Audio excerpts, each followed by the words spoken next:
پاکستان اور انڈیا کا میچ چل رہا ہے، کون جیتتا ہے، کون جیتتا ہے، کون جیتتا ہے، کون جیتتا ہے، اور پوری قوم دیکھ رہی ہے کہ اسرائیل کس درندگی کا مظاہرہ کر رہا ہے غزہ میں۔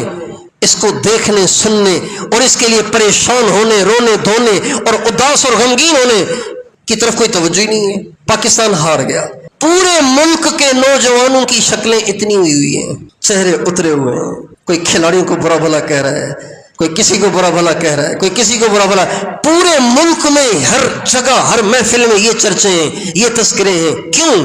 ان احمق نوجوانوں کو ان کے ماں باپ نے بتایا نہیں کہ ہم کرکٹ کھیلنے نہیں آئے، ہم اللہ کی ماننے آئے ہیں، ہم جیتنے نہیں آئے، ہم اللہ کی ماننے آئے ہیں۔ اور میں تو کہتا ہوں یہ ہار اچھی ہوئی، شاید بہتوں کو بری لگے، یہ ہار اچھی ہوئی۔ کیوں؟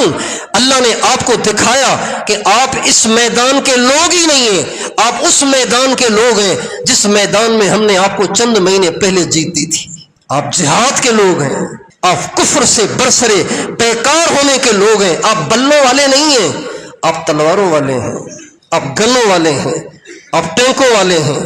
جو کام اللہ کو پسند تھا جب وہ ہم نے کیا تو ساری دنیا نے دیکھا کہ اللہ نے ہمیں کیسی عظیم الشان فتح دی، اور جس مقصد کے لیے ہم نہیں بنائے گئے، جو ہمارا کام نہیں ہے، جب ہم اس میں اترے تو اللہ نے ہمیں ہرا دیا، اور ساری دنیا ہم پہ ہنس رہی ہے، ساری دنیا ہمارا مذاق اڑا رہی ہے۔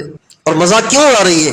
یہ مذاق اڑائے جانے کا موقع کیوں بنا کہ ہم نے اپنی ساری صلاحیتیں ادھر خرچ کر دی۔ پوری قوم اسکرین پہ بیٹھی ہوئی ہے، یہ ساری نسل جو پاکستان کے ہرائے جانے پہ پریشان ہے، کاش کہ یہ غزہ کے مظلوموں کے لیے پریشان ہوتی ہے، کاش یہ ان تڑپتے بچوں کی لاشوں کو دیکھ کے پریشان ہوتے جو اسرائیل کی بمباری سے شہید ہو رہے ہیں، کاش کہ یہ ان سوکھ کر کانٹا ہو جانے والے بچوں کو دیکھ کے پریشان ہوتے جنہیں ایک عرصے سے کھانے کو کچھ نہیں ملا۔